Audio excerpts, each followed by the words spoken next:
மசாலா பூரிய நான் சாப்பிட ஆரம்பிச்ச காலகட்டங்கள்ல இருந்த சுவை இப்ப எங்கேயுமே கிடைக்கிறது இல்ல. அதே சுவையில எளிமையா வீட்லயும் செய்ய முடியும்.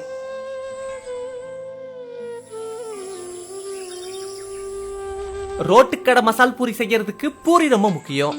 பூரி செய்யறதுக்காக 250 கிராம் ரவை, 50 கிராம் கோதுமை மாவு, தேவையான அளவு உப்பு சேர்த்து தண்ணி ஊத்தி கட்டிய பிசைஞ்சு எடுத்துக்கலாம்.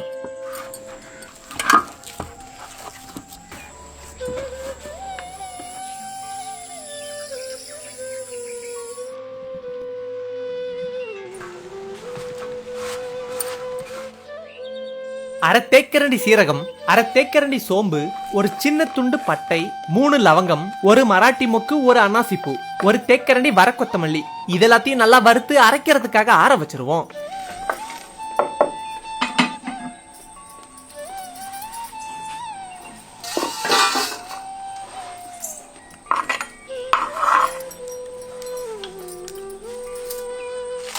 ஆறு வரமிளகாய், 3 காஷ்மீரி வரமிளகாய், கூடவே கொஞ்சம் உப்பு சேர்த்து அதையும் நல்லா வறுத்து எடுத்துக்குவோம்.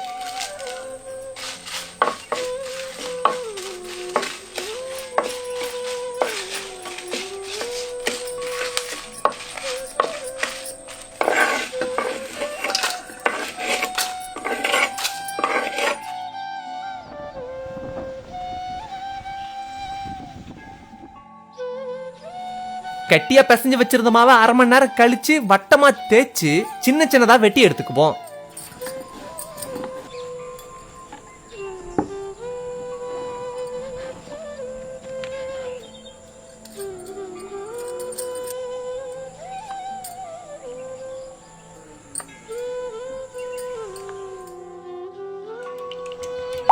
அடுத்து கொஞ்சம் எண்ணெயில சுமாரா ஒரு 50 கிராம் சோளாவில பொரிச்சு எடுத்துக்குவோம்.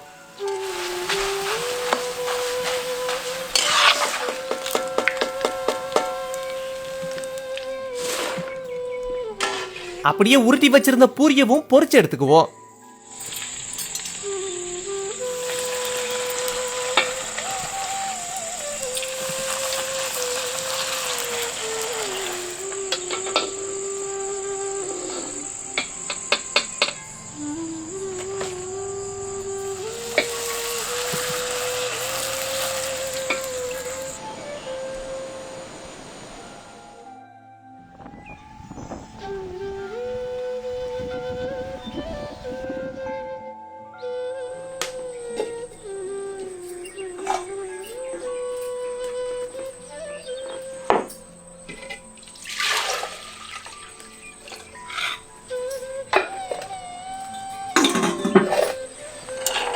இரவு முழுக்க ஊற வச்சிருந்த 200 கிராம் பட்டாணிய கொஞ்சமா உப்பு சேர்த்து நல்லா வேக வச்சிருவோம்.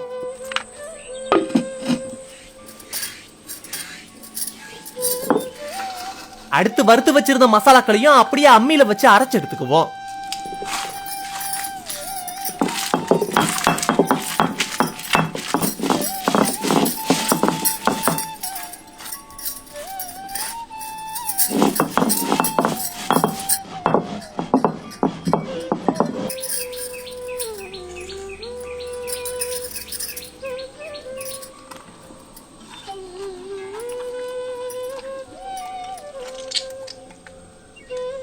அடுத்து 150 கிராம் தக்காளி, 150 கிராம் நறுக்கின வெங்காயம், 10 கிராம் இஞ்சி, 20 கிராம் பூண்டு, கையளவு புதினா கொத்தமல்லி இதெல்லாத்தையும் சேர்த்து நல்லா அரைச்சு எடுத்துக்குவோம்.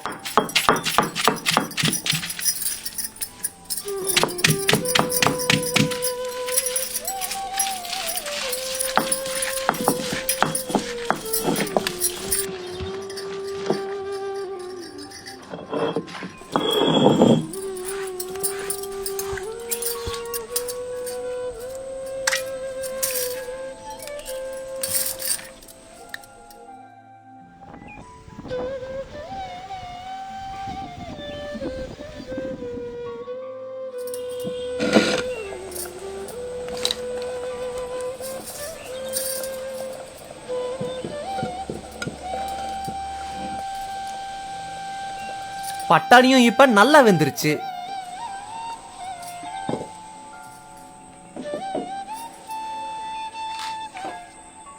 இப்ப 3 தேக்கரண்டி எண்ணெயில அரைச்சு வச்சிருந்த மசாலாக்களை சேர்த்து நல்லா வதக்க ஆரம்பிச்சிருவோம்.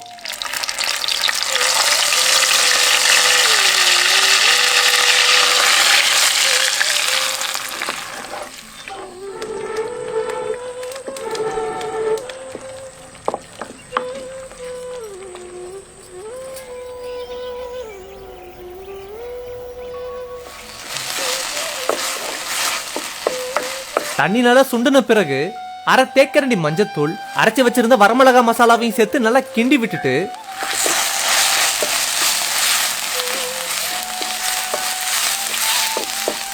வேக வச்சிருந்த பச்சை பட்டாணியை சேர்த்துக்குவோம்.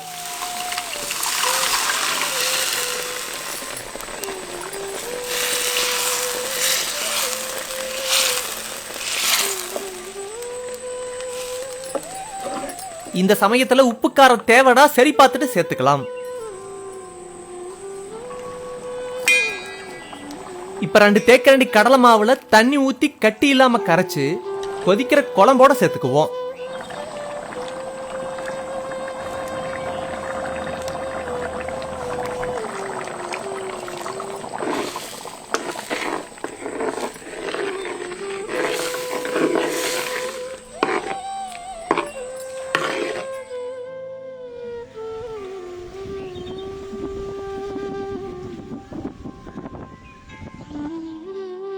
கடலை மாவு சேர்த்த பிறகு கொதி வந்து பச்சை வாசம் போனதும் குழம்புல கொத்தமல்லி இலையை தூவி விட்டு இறக்கிடலாம். மசால் பூரிக்கு தேவையான கேரட், வெங்காயம், கொத்தமல்லி இலை எல்லாத்தையும் சின்ன சின்னதா நறுக்கி தயார் பண்ணி வச்சுக்குவோம்.